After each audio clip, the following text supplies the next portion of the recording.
In 2009, deep inside the very hot Cerrejón coal mine in Colombia, a group of fossil scientists was digging through layers of old rock. They were digging up the flattened remains of a rainforest that existed about 60 million years ago, right after the dinosaurs disappeared. But what they pulled out of the ground made them stop in their tracks. It was a massive backbone bone. It was thicker than a human wrist. At first, the scientists did what any normal expert would do when they find huge broken bones in ancient tropical rock. They assumed the bones belonged to crocodiles. Crocodiles were the giants of those old swamps. The idea of a reptile the size of a bus already felt like it was impossible. But something looked wrong. The bones were not the right shape. The curves did not match the crocodile bones that researchers knew so well. Then came the shock. These were not crocodile bones. They were snake bones.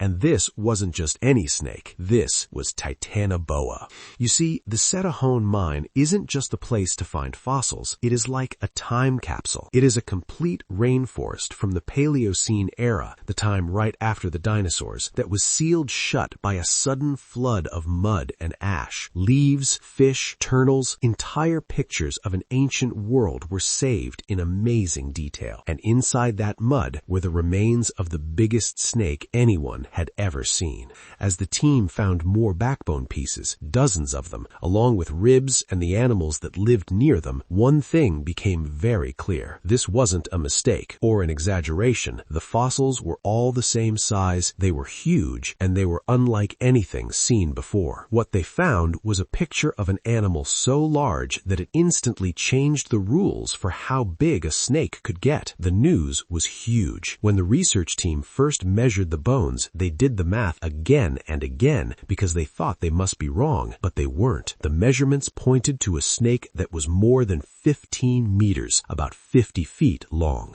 The researchers were stunned. If those numbers were real, Titanoboa wasn't just a big snake. It was the largest hunter on land on the entire Earth after the dinosaurs. Its size meant that the world back then was much hotter, much thicker with plants, and much harder to survive in than scientists had thought. A creature this huge could only live in a world that was pushing nature to its limit. What kind of planet could grow monsters like this? Titanoboa was incredibly large. The lowest guess puts it at about 42 feet long, but some guesses go as high as over 50 feet. It weighed somewhere between 2,000 and 2,500 pounds. For comparison, the largest anaconda ever properly measured was about 28 feet long, and it weighed around 500 pounds. So Titanoboa was nearly twice as long and 4 to 5 times heavier. But here is what I find fascinating. How do scientists figure out the size of an extinct animal from just a handful of backbone pieces? Well, modern snakes follow simple rules for size. The size of their backbone bones matches their total body length. So scientists can measure a Titanoboa bone, compare it to snakes we have today like boas and anacondas, and work backward to find the length. But there's a deeper question here. Why was Titanoboa so much larger than any snake alive today? The answer is all about temperature. You see, snakes are cold-blooded. They cannot control their own body heat. They rely entirely on their surroundings to stay warm, and that controls almost everything about them. How they burn energy, how they grow, and even how big they can get. Think about it this way. The warmer the place, the faster a snake's body works. A faster body means faster growth, better digestion, and the ability to keep a much larger body alive. So, when scientists found Titanoboa, they weren't just looking at a giant hunter. They were reading a weather report from 60 million years ago, and it pointed to a world far hotter than the one we live in now. To understand Titanoboa, you have to understand its world. Step back about 58 million years into the past, just a few million years after the dinosaurs vanished. Earth is recovering, nature is rebuilding, and the tropics are turning into something very different from what we know. Global temperatures were much higher than today. In what is now northern Colombia, estimates suggest the average temperature all year round was at least 32 degrees Celsius, about 90 degrees Fahrenheit, with almost no cool weather. Imagine a rainforest that never cools down, not even at night. A world where the air itself feels like a constant steam room. No No ice caps, no winters, just non-stop steaming heat stretching from the North Pole to the South Pole. Forests sweated, rivers steamed in the sun, and life grew large, because for cold-blooded animals, warmth removes the biggest limit on their growth. Today's tropical forests, like the Amazon or the Congo,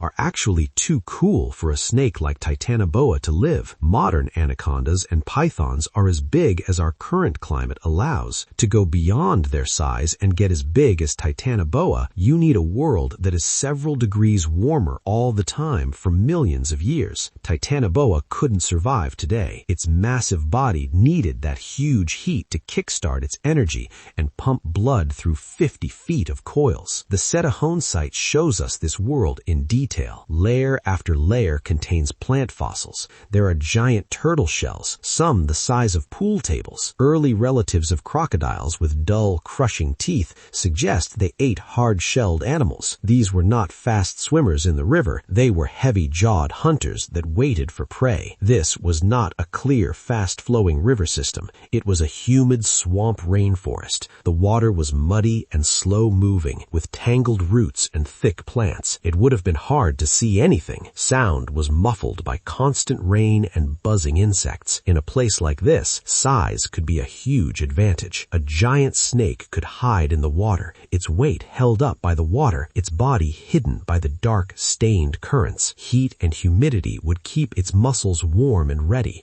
allowing it to move when it needed to, and then sit and digest giant meals over weeks or months. Titanoboa in this setting isn't an accident. It is a direct result of an extreme world. High temperatures, lots of food, and a swampy maze perfect for slow hunting. So here's the question everyone wants to know. How did Titanoboa actually hunt? Well, forget everything you've seen in movies. Titanoboa wasn't a super aggressive monster chasing down prey on land. This wasn't a racing python or a tree-climbing boa. Titanoboa was simply too big for that. 40-plus feet of muscle doesn't slide quickly over the forest floor. It sinks, drags, and fights gravity with every inch. But in the water, everything changes. In those ancient swamps, Titanoboa acted less like a modern snake and more like a crocodile. It was slow, silent, and half underwater. It used the swamp's dirty water as camouflage, slipping between fallen logs and roots with barely a ripple on the surface. For an animal this size, being invisible wasn't a trick. It was a way of life. It didn't chase. It didn't sprint. It waited hours, maybe days, almost without moving until something wandered close enough, and when it struck, the power was terrifying. Scientific models estimate that Titanoboa could squeeze with a pressure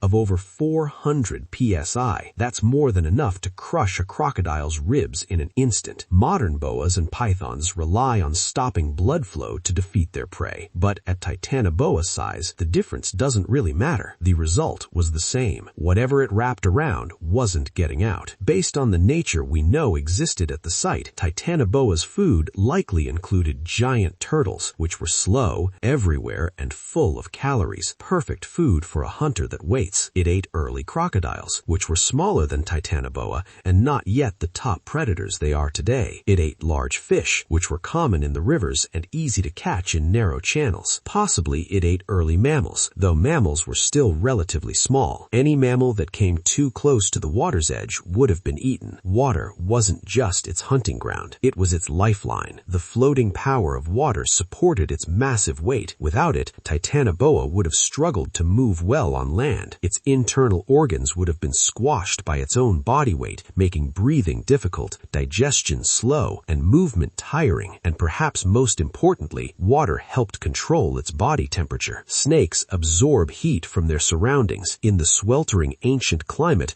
water provided a way to stay cool when necessary, while still keeping the high energy needed to keep such a large body alive. So when you imagine Titanoboa, don't picture it slithering across land like a nightmare monster. Picture it gliding silently through dark water, eyes just above the surface, waiting for the perfect moment to strike. So, if Titanoboa was such a successful hunter, perfectly suited to its home, why isn't it still around? Well, the answer is both simple and sad. The world changed, and Titanoboa couldn't change with it. After that time period, Earth began to cool, slowly at first, then faster. Average global temperatures dropped by several degrees over a few million years. And for a cold-blooded giant like Titanoboa, that was a death sentence. Here's the thing about being cold-blooded. Your energy levels are tied directly to the temperature outside. When it gets colder, your body slows down, digestion takes longer, moving becomes slow, growth rates drop. For a creature as large as Titanoboa, this was a disaster. It needed a huge amount of food just to keep its body size, but with a slower body, it couldn't hunt as well, it couldn't digest food fast enough, and it couldn't grow big enough to fight other predators. Essentially, Titanoboa starved in slow motion. But it wasn't just the temperature, the whole world was shifting. Mammals, which had been small and unimportant during the age of the dinosaurs, were beginning to branch out and grow larger. They were warm-blooded, which meant they could stay active even when temperatures dropped, and they were competing for the same food that giant reptiles needed. Meanwhile, the lush, swampy rainforests were drying out. River systems became more seasonal. The thick, wet environment that Titanoboa loved was disappearing. And perhaps most importantly, other large reptiles were also dying out. The giant turtles and the massive crocodiles were vanishing. The entire food chain was collapsing. And yes, Titanoboa died not because it was eaten, not from sickness, and not from losing a fight. It died because the planet cooled by just a few degrees. That is all it took. A small shift in global climate, and the largest snake that ever lived simply stopped existing. And that should make us think, because climate doesn't just shape nature, it defines the upper and lower limits of what life is even possible. Titanoboa was a creature that should never have existed. It was too big, too heavy, and too dependent on a world that was always going to change. But for a brief moment in Earth's history, all the conditions lined up perfectly, and for millions of years, the largest snake ever lived ruled the swamps of ancient Colombia. And then, just as quickly as it appeared, it vanished, leaving behind only bones and questions. See, asking for support always feels a little awkward, so I will keep this short. Creating these videos is a labor of love. That's why I want to push the limits of what this channel can be. Better visuals, deeper research, and stories that truly create wonder. But quality takes time, and it is hard to do this alone. That is why I am starting channel memberships. By becoming a member, you're not just donating, you are buying me the time to make bigger, better films. So, if you believe in this mission and want to help me keep exploring the unknown, please consider clicking the join button. I literally exist because of you. Thank you. And until next time, you can watch this video here. I think you'll love it.